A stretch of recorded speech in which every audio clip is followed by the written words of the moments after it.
और हर इंसान ही एक्सपीरियंस करता है, ऐसा नहीं कि जिसको बोलना आता है थोड़ा सा वो ज़्यादा एक्सपीरियंस कर रहे और आप नहीं कर रहे, आप मेरे से बहुत ज़्यादा एक्सपीरियंस कर रहे होगे। बट समटाइम्स ये भी होता है वक्त के साथ साथ आपको अल्फाज नहीं मिल रहे होते, आपको एक्सप्रेस करना नहीं आता, वो जेन्युइन इश्यूज़ हैं, कुछ लोगों को नहीं आता। लेकिन आप अपने आप से सारा दिन एक्सपीरियंस से सीख रहे होते हो। आप खाना पकाते हुए भी जो दिमाग में खिचड़ी पक रही होती है ना, उसमें से भी आप सीख ही रहे होते हो। तो जी, अपना तारुफ दें। जी, मेरा नाम किरण है। और किरण कैसे दुआ में आई? दुआ में बस वो अल्लाह ने माफ़ी देनी थी कुछ चीज़ों की, नहीं किन बहुत चीज़ों सारी की? चीज़ों की। तो फिर अल्लाह ने बाबा से मिला दिया। आप किसके लिए आए थे दुआ में? अपना दुआ एक्सपीरियंस बताओ सबको, जिन लोगों ने आपको तो कभी भी पहले नहीं सुना सबने, नहीं, तो अपना एक्सपीरियंस बताओ। हम लोग कोई मसला नहीं, हम लोग गए थे। मामा ने यूट्यूब पे देखा था बाबा को, पहले घर में कहती रहती थी कि 7 बजे ना एक बाबा जी उन्होंने दुआ करवानी है, तो हम लोग इग्नोर करते थे। मेरे को पता नहीं कौन से बाबा जी इतने बाबियों के पास हो के आए हैं। क्यों जाते थे बाबुओं के पास? यही जादू जिन्नात वाला ही मसला था। हम्म। तो काफ़ी स्वेर था, मतलब बहुत ज़्यादा मसले था। तो लड़ाई झगड़े, तबीयत खराब वगैरह सारा। तो फिर हम लोग इग्नोर करते थे कि इतनों को देख लिया, पता नहीं ये कौन है जिनके पास जिन हम फॉलो करें, और जाके नहीं आराम आया तो फ़ोन पे या यूट्यूब पे कैसे आराम आ जाना। बात तो ठीक है। सूर्य रहमान सूर्य रहमान भी अम्मी ने एक दफ़ा गुस्से से या डांट के ये सुननी है तो वो सुन, एक दो दफ़ा ही सुनी, लेकिन फिर इग्नोर ही कि कोई नहीं फ़र्क पड़ रहा, कितनी तवीज़ धागे और पढ़ाइयाँ वगैरह करने से कोई फ़र्क नहीं पड़ रहा, तो ये सुनने से क्या हो जाना है। तो वो कोई भी नहीं था, बस यही था कि ना उम्मीदी थी बहुत ज़्यादा कि अब तो कुछ भी नहीं होना, बस ऐसे ही रहना है, ठीक नहीं होना। तो फिर एक दफ़ा अम्मी ने बात की थी बाबा से फ़ोन पे आने के लिए, तो उन्होंने इजाज़त दी थी। तो मुझे तो ये लोग घेर के लाए थे बस झूठ बोल के। तो इधर आए थे तो डॉक्टर साहब बात थी पहले, जैसे आप अभी दुआ करवाती हैं वैसे, तो उनसे बात हुई थी। तो उन्होंने कहा था कि आपने ज़िद नहीं थी करनी आने की। तो हमने तो आना, मतलब आए थे, तो फिर उन्होंने कहा था आपने ज़िद की या आपका पैंडा लंबा हो जाना है, ऐसे उन्होंने कहा था। तो फिर बाबा आए थे, उस टाइम तो मुझे गुस्सा आ रहा था कि ये क्या है, अम्मी मुझे किधर ले रही आई हैं, ये ऊपर से ये भी जो बैठी हुई हैं ये भी पता नहीं हमें क्या कह रही हैं। हम लोग मतलब उस टाइम काफ़ी, लेकिन जब बाबा आए थे, जब वो एंटर हुए थे, मुझे नहीं पता वो ऐसे वो पूरा एक 90 डिग्री पे जो एंगल चेंज हुआ था ना, वो मुझे गुस्सा, मुझे नहीं पता मेरे चेहरे पे कैसे स्माइल आई थी, क्या हुआ था, लेकिन वो उस टाइम था कि बस अब कुछ मतलब कोई दिमाग में चीज़ नहीं थी रही। और फिर बाबा ने दुआ करवाई थी। उन्होंने कहा था कि आपने अगर पर्दे में करनी है तो आप उधर चले जाएं दूसरे रूम में, डॉक्टर सबा से कर लें, और अगर मैंने करवानी है तो फिर कैमरे में आना पड़ेगा। तो फिर बाबा ने दुआ करवाई थी, और अम्मी को पहले करवाई थी, फिर मुझे करवाई थी। और जो हम लोग कहते थे, जो मैं कहती थी कि मैं माफ़ नहीं करना, कुछ भी हो जाए मर जाऊंगी, माफ़ नहीं करना, लेकिन वो बाबा ने एक दफ़ा कहा था तो पता नहीं क्या हुआ था वो बस उनके, वो अल्लाह ने शायद करवाना था उनको माफ़, या फिर वो बेशक वो बाबा के लफ्ज़ों की तासीर भी है कि वो बस माफ़ कर दिया था उसी टाइम। उसके बाद ना सोचा क्यों माफ़ किया था, या उस टाइम मैंने सोचा कि मैं अभी नहीं करना माफ़, या बस उन्होंने कहा था और वो मैंने उस टाइम माफ़ कर दिया था। उसके बाद मैंने जिक्र भी नहीं कभी किया कि मैंने माफ़ नहीं करना या मैं बहुत तकलीफ़ गुजरी है। तो यही था बस, मतलब उस टाइम जो चेंज हुआ था वो जो है ना, वो पता चला था कि कुछ तो है। घर में क्या चेंज आया, आपकी अपनी तबीयत में क्या चेंज आया? अपनी तबीयत में अल्लाह का शुक्र है बहुत ज़्यादा चेंज आया है। तबीयत, गुस्सा आता है, गुस्सा कंट्रोल करने के लिए कहते हैं, लेकिन आता है, लेकिन वो फिर बंदे को होता है कि अब नहीं कंट्रोल करना है। वो एक दो दफ़ा बंदा कर लेता है, फिर एक दो दफ़ा कंट्रोल कर ले लेता है, चलता रहता है ऐसे। तो सर ने और क्या कहा था करने के लिए? उन्होंने कहा था कि पढ़ाइयाँ बंद करनी है। आपने की? हाँ जी, एक दो दफ़ा अंदर सोने की दुआ पढ़ने की बहुत आदत हो गई थी, नींद नहीं थी आती, तो फिर वो एक दफ़ा सोने की दुआ पढ़ी, तबीयत खराब हुई, बाबा ने कहा कि कुछ पढ़ा है, मैंने कहा सोने की दुआ पढ़ी थी, मतलब मुझे पता चल गया था। तो फिर वो भी आहिस्ता आहिस्ता आहिस्ता आहिस्ता नहीं कि तकरीबन छोड़ ही दिया था, लेकिन अब तो कुछ भी नहीं अभी पढ़, तो बस। अब लेकिन कैसी जिंदगी है? अब पुरसकून है, घर में सुकून है, वैसे अपने अंदर सुकून है, कोई बेचैनी नहीं है, कोई ये नहीं है कि कोई अगर काम करना है तो वो अफरा तफरी नहीं है, कोई कोई गुस्सा इतना नहीं है कि छोटी छोटी बात पे पैनिक हो जाना या तो गुस्सा। घर के जिन चले गए सारे? हाँ जी, वो चले गए। कौन थे वो? वो तो बस सारे जो थे, लड़ाई झगड़ा भी था, पेरेंट्स में भी खुद अपने बहस करनी है फजूल में बहन भाइयों के साथ, गुस्सा आ जाना छोटी सी बात पे, तो मतलब डांट जिन देना आप है। खुद ही थे? हाँ जी, वो खुद ही थे, वो बस आहिस्ता आहिस्ता खुद को ही ठीक करना था, तो वो अल्लाह का शुक्र है ठीक है। तो अब आगे लोगों को दुआएं बताती हो, लोगों को बताती हो हमारे जिन चले गए? अम्मी करवाती हैं, मैंने एक दो की करवाई है, मुझे इतना कोई, मैं सोशल सर्कल नहीं है तो इसलिए मुझे कोई नहीं है इतना, कोई मिलता बात नहीं, कोई आप नहीं है। नियत करो, आपको लोग मिल जाएंगे। ठीक है आपको फोन पे लोग मिल जाएंगे, आपको कोई ना कोई मिल जाता है। जब आप नियत कर लेते हो ना, तो आपको कोई ना कोई जरूरतमंद मिल जाता है। जी। वहां पे आपने कंजूसी नहीं करनी होती, क्योंकि आपको दिल से आवाज आ जाती है कि इसको मैं दुआ का बता जी। दूं। अदरवाइज कुछ जगहों पे तो आता ही नहीं है, ख्याल ही नहीं आता। आप कुछ जगहों पे आ जाता है ख्याल, वहां पर आपने करानी होती है। ठीक है, चलो इसको दे दो अब सब। चलो अपना तारुफ तो पूरा सबको बताओ, ऊंची बोलना ताकि सबको सुने, मेरा और नाम अपनी पूरी जर्नी बताओ। अच्छा, मेरा नाम नूर फातिमा है और मैं फार्मासिस्ट हूँ। और जब बाबा के पास आए थे तब मैं 4th प्रॉफ में थी। पहले तो अम्मी और किरण आए थे और हम घर पे लाइव देख रहे थे और हम बहुत खिलाफ थे कि कहाँ चली गई हैं, क्यों चली गई हैं। और अच्छा, लाइव में आए थे ये कैमरे में? हाँ, ये आए थे कैमरे में। और घर पे हम 5 लोगों ने कॉन्फ्रेंस कॉल की हुई थी, एक कान के साथ में लाइव सुन रही थी, उनको बता रही थी कि ये बात हो रही है। और हम बहुत खिलाफ थे, बहुत ज़्यादा, कि पता नहीं कहाँ चली गई हैं, क्यों चली गई हैं। तो जब ये घर आए थे तो मैंने हाला को मैसेज किया हुआ था कि आपने इन्हें समझाना है कि ये सही जगह नहीं थी, तो आप कहाँ चली गई थी, या आपने समझाएं कि आप कहाँ। हमें तो लगा था कि रास्ते में साथ मामू भी आए हुए थे पहली दफ़ा इनके साथ, तो मामू फिर इनके कुछ करें कहाँ चले गए थे। लेकिन हम आए हैं तो ये बहुत खुश थे। जो हमारे घर इनकी फ्रस्ट्रेशन रहती थी, चीखें रहती थी, वो एक ही दिन में ख़त्म हो गई थी। तो हमारे लिए बहुत शॉकिंग था। फिर मैंने हाला को मैसेज किया कि ठीक है, तो आप इन्हें कुछ मत कहिएगा। नेक्स्ट वीक फिर आना थे इन्होंने दुआ पे, तो मामू कह रहे थे सरोज, अम्मी और किरण आएंगे। तो फिर मैं और मेरी कज़न रिदा भी साथ आए थे, हम पहली दफ़ा। तो मामू ने कहा कोई बात नहीं, तुम लोग एंजॉय करोगे तो चले जाते हैं। तो हम एंजॉय के लिए आए थे कि चलो हम रास्ते में रहेंगे। घर पे वैसे हम कस्में दिला के आए थे ना कि हमने ऊपर नहीं जाना, अगर ऊपर गए तो हमने कैमरे पे नहीं आना। लेकिन जब बाबा आए तो सबसे पहले कैमरा भी हम पे आया, और फिर हम कैमरे में भी ऊपर भी आ गए, कैमरे पे भी आ गए। फिर क्या था, फिर बस बाबा ने दुआ कराई थी और उन्होंने कहा था ये आ गए तो छुरी मैं खुद फेर लूँगा। तो उसके बाद से फिर हम खुद आ जाते हैं। अब कोई हमें रुकाए कि आप घर रह जाओ तो हम चले जाते, तो हम कहते नहीं, पहले हम जाएंगे फिर आप। और दुआ क्या से चेंज आया घर में? अम्मी को क्या होता था? मसला क्या था? मसले बहुत सारे थे। जैसे कि पहले हमें लगता था जादू वगैरह, लेकिन बाबा कहते हैं वो रजत होती है। आप लोग पढ़ाइयाँ करते हैं, आपको उसका मतलब नहीं पता होता। आपके कोल और फेल में तजाद होता है, तो वो रिएक्शन आता है, तो आपको लगता है कि हम पे किसी ने जादू कर दिया। लेकिन फिर जब आहिस्ता आहिस्ता वो सारी पढ़ाइयाँ छोड़ी, पहले इतना पढ़ते भी थे, घर से निकलने से पहले आयतो कुर्सी भी पढ़नी है, दुरूद शरीफ भी पढ़ना है, यासीन भी पढ़नी है कि अल्लाह हिफाजत करे, ये करे वो करे। लेकिन फिर भी 100% मुझे यकीन नहीं था होता, फिर भी मुझे एंजाइटी रहती थी। अब बस 3 दफ़ा अल्लाह करना होता है और मुझे लगता है कि कोई चीज़ रहती नहीं, कोई मसला ही नहीं रहता। सारी पढ़ाइयाँ छोड़ियाँ तो ज़्यादा सुकून आ गया। मैं तो कहती हूँ बहुत आसानी हो गया कि सारा कुछ छोड़ दिया है। नफल भी पढ़ो, तहज्जुद भी पढ़ो, बहुत कुछ। लेकिन अब जो यकीन है, या पहले मुझे लगता था अल्लाह ताला मतलब माफ़ी का माफ़ कर देते हैं, प्यारे होते हैं अल्लाह ताला, बस सुना था, पता नहीं था, फील था किया कभी। और मुझे ऐसा लगता था कि गाने सुनेंगे तो अल्लाह ताला सीसा कानों में डालेंगे, ये करेंगे तो ऐसे गुनाह देंगे। लेकिन मुझे ये था, मतलब सुना हुआ था कि माफ़ कर देते हैं अल्लाह ताला, लेकिन समझ नहीं थी आती उसकी। तो मुझे लगता है सज़ा तो मिलनी है, इस गुनाह की भी उस गुनाह की भी। तो दुआ से पता चला कि अल्लाह ताला तो बहुत प्यारे हैं और बहुत प्यार करते हैं, हर टाइम साथ रहते हैं। और बस और घर में क्या चेंज आया? घर में सुकून हो गया,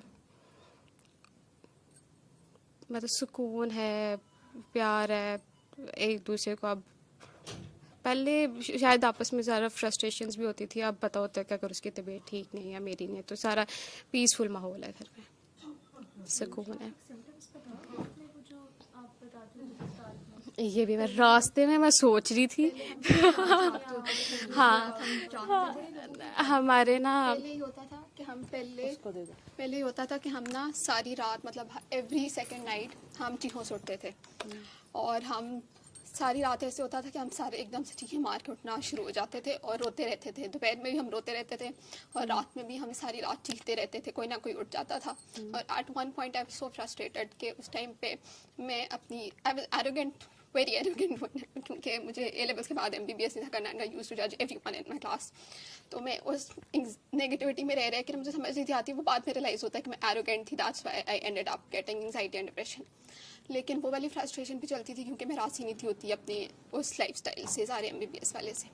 और फिर घर में भी इतना स्ट्रेस होता था कि हमें नहीं पता होता हमें घर आना है तो हमारे घर में कोई रैंडम आदमी आया होगा जो कि दम करने आया होगा या कुछ करने आया होगा, ये हमें नहीं पता कि हमारे घर में अभी बाहर मेरे कज़न की गाड़ी खड़ी है तो अंदर क्या हुआ होगा।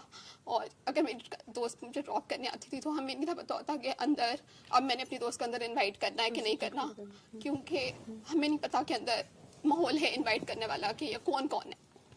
और ऐसे भी होता था कि हमारी ऐसी तबीयत खराब होती थी कि वो यूज्ड टू कॉल आवर मामू एट नाइट कि मामू आ जाए। वो 1 बजे बेचारे गाड़ी पकड़ते थे, ही इज़ ऑल्सो सिक, वो आते थे जो पहली दफ़ा आए थे, उन्होंने भी हमारी बहुत साथ दिया। वो जो कज़न साथ आती है they have been really nice, ठीक। उन्होंने वो हमें नहीं पता कि वो रात को 1 बजे कैसे 15 मिनट में बंद उनके घर की ड्राइव 20-25 मिनट की, वो इतनी फास्ट ड्राइव करके आते थे और फिर हम कॉल करके उन्हें बताते होते थे, वो कभी हमें किसी के पास ले जाते होते थे। और वैसे भी जब आप टीनेज में होते हो आपके रिलीजियस बिलीव्स अम्मी अबू से तो अभी भी डिफरेंट होते हैं, अभी भी मेरे सबसे बहुत रिलीजियस बिलीव्स डिफरेंट है। मुझे लगता है कि अगर मॉरल वैल्यूज़ मतलब मेरे बहुत डिफरेंट पॉइंट ऑफ व्यू है चीज़ों को लेके।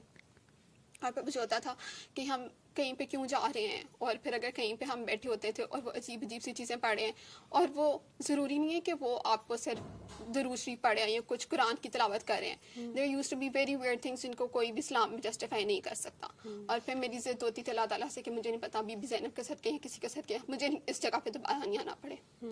और वो सारी जंग अंदर चलती होती थी। और फिर ये भी होता था कि अब ऑब्वियसली हमें भी फ्रस्ट्रेट होती थी and we used to search for, अगर एक बंदा ऐसे भी होता था, एक टाइम पे ऐसे भी था कि हमारे घर में हम अपने घर पे नहीं से सो पाते, हम अपनी चची के घर रात को 1 बजे हमारी खिड़कियाँ खड़कती थी, सारा कुछ होता था, हम उठते थे और फिर हम अपनी चची के घर ना अपने चची के घर चले जाते होते थे, उनका घर साथ था तो हम अपने घर पे सो भी नहीं थे पाते।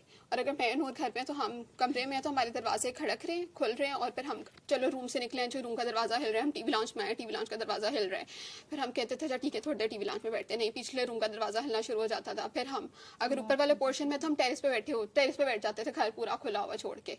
और भी ये होता था कि अगर हम लेटे हैं ना स्टाइल सिटी की अगर एक्सटेंशन नीचे लटक रही है तो खुद बहुत हिलना शुरू हो जाती थी, छत से आवाज़ें आ रही हैं और खुद भी आपस में फ्रस्ट्रेशन, सबकी तबीयत खराब और लड़ाई और कोई भी सुकून नहीं किसी किस्म का ना, और हर किसी की आपस में लड़ाई हो रही है और किसी को कुछ समझ ही नहीं आ रही, और हर टाइम एंग्शियस और डर के यहाँ से कुछ मूव होके जा रहा है, वहाँ से कुछ मूव होके जा रहा है, कुछ ना कुछ। मतलब कि ये भी होता था एट वन पॉइंट कि आपको सच में लगता था कि यहाँ पे कोई बैठा हुआ है या यहाँ से कोई हिल रहा है, और आपको अजीब अजीब से ड्रीम्स आने, और हर टाइम, और जब आप इस तरह के लोगों से मिल रहे हो और आप हर टाइम इस तरह की जगह पे जा रहे हो तो आपको लगता है कि ये चीज़ें मतलब you are thinking about them all the time. अगर आपको नहीं भी कोई डरा रहा, आपको नहीं पता, अभी भी मुझे बहुत सी चीज़ों पे बिलीफ नहीं है, और आप उन चीज़ों से गुजर जाते हो और आप अब सोचते हो, आपको लगता है कि वो झूठ था, या आप खुद को भी पागल समझोगे कि हम बेवकूफ़ थे कि हम उन बातों को मानते थे।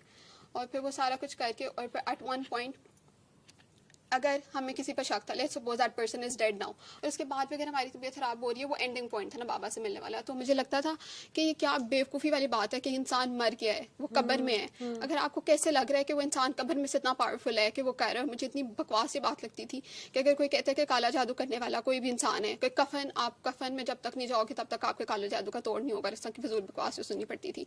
तो मुझे लगता था कि कैसे कि इंसान हु इज़ डेड नाउ, उसने इतना ही क्या करते हैं कि अब हम कुरान पढ़ रहे हैं और कुरान से ज़्यादा पावरफुल कुछ नहीं है। तो उससे मतलब कैसे हो सकता है कि कुरान भी पावरफुल है, पढ़ रहे हैं, उसके बावजूद that person is so strong अपनी कब्र में, जिसका अगला पता नहीं क्या हिसाब चल रहा है, कि उसकी इतनी पावर है कि अभी उसकी वजह से हमारी तबीयत खराब हो रही है। और मैं मुझे एट वन पॉइंट मुझे कुरान पे भी होता था कि अगर हमारे घर में कोई सूरह बकरा पढ़ने आया हुआ है तो फिर हम एट सम पॉइंट हम फिर बाद में उन चीज़ों को मजाक में भी ले लेते थे कि अगर कोई सूरह बकरा पढ़ने आया हुआ है तो वो बैठा हुआ है तो खिड़कियाँ खड़कना शुरू हो जाती थी, तो फिर मुझे मजाक होता था कि अब सबसे पहले ना उसने भाग जाना है, फिर अम्मी अबू ने भाग जाना, फिर हमने इधर ही बैठे रह जाना कि हमारी तो रोज़ की रूटीन है। अब तो हमें आदत हो गई है, पहले शुरू में बंदा चले जाता था चची के घर, फिर 3 दफ़ा खिड़कियाँ खड़कती, हमें पता हमने इधर ही रहना है, अब हम क्या ही करेंगे ना, हम we got used to it. लेकिन वो मेंटल फ्रस्ट्रेशन वगैरह, और फिर बाबा से भी मिलने पे आई वाज वेरी रिलक्टेंट कि पता नहीं अब ये क्या एक नई चीज़ है, ये क्या ड्रामा है। आप बहुत गुस्से में आई थी? मैं बहुत गुस्से में आई थी और मुझे था कि मुझे नहीं जाना, just wanted to silent spectator कि मैं देखूंगी क्या है, अब ये क्या ड्रामा है, वो वाला सीन था। और मैंने बाबा की बस ना बहुत गुस्से में आवाज़ सुनी थी मामा के साथ फ़ोन पे बात करते, और उस टाइम मुझे था कि पता नहीं अब ये कौन सा एक नया ड्रामा शुरू होने लगा है कि अब पता नहीं ये क्या है अब। लेकिन फिर बाबा मिले, बाबा ने दुआ करवाई, अच्छा लगा एक्सपीरियंस। उसके बाद ये हुआ कि मतलब उसके बाद एक बहुत ही ड्रास्टिक चेंज था कि पहले हमें ऐसे ही होता था कि जब एंड पे जब बाबा से मिलने से पहले होता था ना अम्मी की तबीयत ख़राब होती है या फिर बाद में किरण की तबीयत ख़राब होती है, फिर ये होता था कि एट टाइम इन दोनों की तबीयत ख़राब हो जाती थी। और फिर मैंने मेरी हुंजा की ट्रिप थी तो मैंने उन दिनों में जिस दिन बाबा के पास आई थी, मेरी सारी दोस्तें हुंजा की ट्रिप पे गई हुई थी, मैंने ट्रिप के पैसे वगैरह सब कुछ जमा करवा दिया और मैंने अपने कपड़े इस्त्री करके सारा कुछ, मैं बहुत हैप्पी थी, मैं हुंजा जा रही थी। लेकिन फिर मुझे ये फ्रस्ट्रेशन थी कि नूर बेचारी कैसे अम्मी और किरण को मैनेज करेगी, दोनों एक टाइम पे इनकी तबीयत ख़राब होती है और इतनी स्वेयर होती है कि वो बेचारी कैसे मैनेज करेगी। फिर मैंने कहा मैं नहीं चाहती, तो फिर मैंने उस टाइम पे अल्लाह ताला दोनों को चीज़ें मारना शुरू कर देती थी, रोना शुरू कर देती थी, और इस तरह फ्रस्ट्रेशन और आपस में गुस्सा। और मतलब अगर मैंने गलती से एक दफ़ा अम्मी को कह दिया, नानी के साथ बात करते मजाक करते कह दिया कि आप नमाज कि ना अम्मी ना नमाज नहीं पढ़ती, तो मेरी इतनी उस बात पे, मेरी शायद ज़िंदगी में कभी बेइज्जती नहीं हुई होगी उस बात पे, इतनी बेइज्जती हुई कि मतलब मुझसे नहीं पढ़ी जाती तो मैं कैसे पढ़ूँ। और फिर मुझे समझ में नहीं आता अगर किसी के पास सूरह रहमान लगा रहे हैं या कुरान लगा रहे हैं तो मतलब उससे भी क्यों नहीं फ़र्क पड़ रहा ना उस टाइम पे, क्योंकि शायद हमें सूरह रहमान तो सुनने का तरीका प्रॉपर नहीं था पता, और ये भी नहीं था पता कि ज़्यादा पढ़ाइयाँ भी नहीं करनी होती। इतना बड़ा पेज अगर किसी ने दिया हुआ है कि आप अगर तबीयत खराब है तो कहते थे 12 दफ़ा मंजिल पढ़ लें, ये कर लें, वो कर लें, वो भी पढ़ के कुछ भी नहीं था होता, और एंग्जाइटी से भरती थी। फिर बाबा मिले, फिर बाबा ने सारी चीज़ें कम की, फिर आपने असल में तो अपनी अम्मी और अपनी बहन में चेंज देखा। और अपने में भी पहले चेंज तो देखा। 2-3 चक्रों में तो आप सिर्फ टेस्ट करने आई थी, देखने आई थी कि पता चल नहीं क्या रहा है, चल क्या रहा है। तो आप एंड तक गुस्से में ही रहती थी। गुस्से में ही रहती थी, अभी मैं गुस्सा है लेकिन इट्स बेटर। और पहले से जो एरोगेंस थी वो कम हुई है, ख़त्म में एरोगेंस नहीं हुई, क्योंकि कुछ चीज़ों को लेकर भी मैं बहुत एरोगेंट हूँ, जैसे कि मैं बाबा सबसे प्यारे हैं, वो बहुत एरोगेंस इस बात की। उसके अलावा उसमें जो मेरी पर्सनल चीज़ में चल रहा था, मेरी यूनिवर्सिटी में किसी से लड़ाई हुई थी तो मुझे था कि मैंने तो माफ़ नहीं ना करना, जो मर्जी हो जाए मैंने माफ़ नहीं करना। लेकिन विद टाइम फिर बाबा कहते माफ़ करने का तो वो माफ़ भी हो जाता है, फिर आपको वो लोग दिखाई भी देते हैं और आपको फ्रस्ट्रेशन होती है उन्हें देख के यूनिवर्सिटी में कि ये लोग इसने मेरे साथ इतना बुरा किया, मैं कैसे माफ़ करूँगी। लेकिन फिर उन लोगों को देख के फिर मैं दिल में 3 दफ़ा अल्लाह कर लेती थी या कह लेती थी कि बाबा ने कहा माफ़ करने का। फिर ओवर टाइम आप माफ़ भी कर देते हो, और पहले उन लोगों को देख के आपको पहले एंग्जाइटी होती है, स्ट्रेस होता है, नेगेटिव एनर्जी होती है ना, फिर बाद में आपको फ़र्क ही नहीं पड़ता, फिर ओवर टाइम वही लोग आपसे माफ़ी भी मांग लेते हैं दुआ की वजह से। और फिर ऐसे ही बस घर भी चेंज करते थे बार बार? पहले हम घर में पहले ये होता था कि जब मेरे A लेवल्स के एग्ज़ाम थे ना तब हम नानू घर चले गए थे 4 महीने के लिए, क्योंकि हम अपने घर में हमारा ये सारा कुछ होता था, हम उधर रहते थे। वी केम बैक, तब वो उसमें भी बड़े ड्रामे होते थे ना, मतलब हर तरह के आपको लोग मिल रहे हैं, वो कह रहे हैं आप ये कर लें, आप वो कर लें, आप ज़मीन पे सो जाएं, आप इस तरह इस पानी से नहा लें, आप ये कर लें, आप वो कर लें, ऑल काइंड ऑफ बुलशिट। ठीक है, और जिसका पता नहीं, मुझे नहीं समझ आती कि वो कैसे रिलीजन से जस्टिफाई करते हैं, किस चीज़ से जस्टिफाई करते हैं, लेकिन इंसान फंसा होता है कहता है चलो ठीक है कर लेते हैं। और उन चीज़ों पे किसी को कोई मसला नहीं होगा तावीज़ वगैरह से, लेकिन अभी अगर आप किसी को सूरह रहमान का बता दो तो उनको मसला होगा, वो आपको हर तरह की आगे से बातें सुनाएंगे कि हर तरह की जो पॉसिबल बातें हैं वो आपको सुनाएंगे। लेकिन बाकी सारी चीज़ें तावीज़ और ये इस चीज़ को इधर कब्रिस्तान में दबा दें, वो सारा कुछ उनसे कोई मसला नहीं होगा, तब उनके इस्लाम को कोई खतरा नहीं होगा किसी किस्म का। फिर ये होता, फिर हमने वापस घर आए, लेकिन फिर भी वही सारा कुछ था, मेंटली हम स्टेबल नहीं थे। फिर हम वी डिसाइडेड कि हम रेंट पे शिफ्ट होते हैं, लेट्स सी कि अगर हमारा कुछ सुकून आता है। लेकिन उस टाइम पे वैसे सुकून कोई नहीं आया, लेकिन we got used to the new environment. फिर हमने अपना उधर ही घर ले लिया, इधर शिफ्ट होके। लेकिन सुकून अभी तब तक नहीं था जब तक बाबा नहीं थे मेरे। उससे पहले तक यही होता था, खिड़कियाँ खड़क रही हैं, ये हो रहा है वो हो रहा है, या फिर मेंटली भी कुछ मतलब सुकून बिल्कुल भी नहीं था। और इतने अजीब लोग और इतने अजीब एक्सपीरियंसेस के बाद में आपको शायद अपने बिलीफ पे भी डाउट होना शुरू हो जाता है, और आपको अल्लाह ताला तक पे डाउट होना शुरू हो जाता है कि अगर कुरान इतना पावरफुल है तो फिर ये सारा कुछ क्या है, कि अगर मैं मतलब कि ये क्यों फिर सारा कुछ, अगर मैं ज़्यादा से ज़्यादा यही कर सकती हूँ ना कि अल्लाह ताला पे बिलीव करके, लेकिन आपको ये नहीं समझ आ रही होती कि आप सही से मान भी नहीं रहे होते अल्लाह ताला को, आप इसलिए आपको कुरान से फ़र्क नहीं पड़ रहा होता, क्योंकि आपने अपने आप से ज़्यादा पावरफुल उन चीज़ों को समझा होता है, उनसे ज़्यादा डरे होते हो, चाहे आप फिर पढ़ लो लेकिन आपको यकीन नहीं है, सिर्फ पढ़ना नहीं होता, यकीन भी करना होता है। अब घर में क्या है? अब घर में बहुत सुकून है, हम सब, कोई भी किसी को कुछ नहीं कहता, कोई भी किसी को कुछ नहीं कहता, सब जिसने जिस टाइम जिस तरह मर्जी जाना है वो जाए, जिसका दिल करे गाड़ी उठाए वो जिधर मर्जी जाए रात को, मतलब कोई किसी को कुछ भी नहीं कहता। अब दरवाजे खिड़कियाँ कुछ भी नहीं। कुछ नहीं होता। जब पहले दिन बाबा से मिले थे, अम्मी और किरण आए थे, उस दिन ही लाइक 360 का चेंज था, 180 का चेंज था। कोई दरवाजे नहीं हिले, किसी ने चीखें नहीं मारी, वो वाली हाँ के बाद में आहिस्ता आहिस्ता कम हुई है, लेकिन जो घर में चीखें मारते थे या तबीयत खराब होती थी या दरवाजे हिलते थे, वो सारा एक दिन में सारा कुछ चेंज हो गया। फिर अम्मी ने आके हमें कहा कि हाँ, रोज मुझे उठाती थी तहज्जुद के लिए, पहले या वैसे नमाज पढ़ लो, तो फिर हम नमाज पढ़ लेते, सूरह वाक़िया पढ़ लो, सूरह मुल्क पढ़ लो, कोई ट्रांसलेशन कोई कुछ नहीं पता। तो अम्मी और इन्होंने आके कहा कि नहीं पढ़नी ना, तो हमने कहा हमने क्यों नहीं पढ़नी, ये कोई तरीका है, वो तो पढ़नी होती है ना, ऐसे कैसे कोई मना कर सकता है। तो एक हफ्ता तो हमने जानबूझ के फिर पढ़ी ना, जो जो पढ़ सकते थे। फिर हम आ रहे थे तो हमें कहते अच्छा चलो, बाबा ने कहा कि गाने सुन लो, ये कर लो, इस तरह कुछ कर लो। तो इनका नाते ना लगाओ कि गाने लगा लो, हमने कहा हमने नाते ही सुननी है, हम नात ही सुनेंगे, हम सूरह मुल्क भी पढ़ेंगे, सूरह वाक़िया भी पढ़ेंगे, हम जो जो दुआ आती है सारा कुछ ही पढ़ेंगे। लेकिन फिर जब बाबा ने मना किया, फिर हमने कहा ठीक है, हमने छोड़ दी, लेकिन फिर वो आहिस्ता आहिस्ता आदत हुई थी तो फिर पढ़ लेते थे, फिर हम क्या सॉरी सॉरी नहीं पढ़नी, तो आहिस्ता आहिस्ता वो छोड़ी और बस सुकून है, सुकून।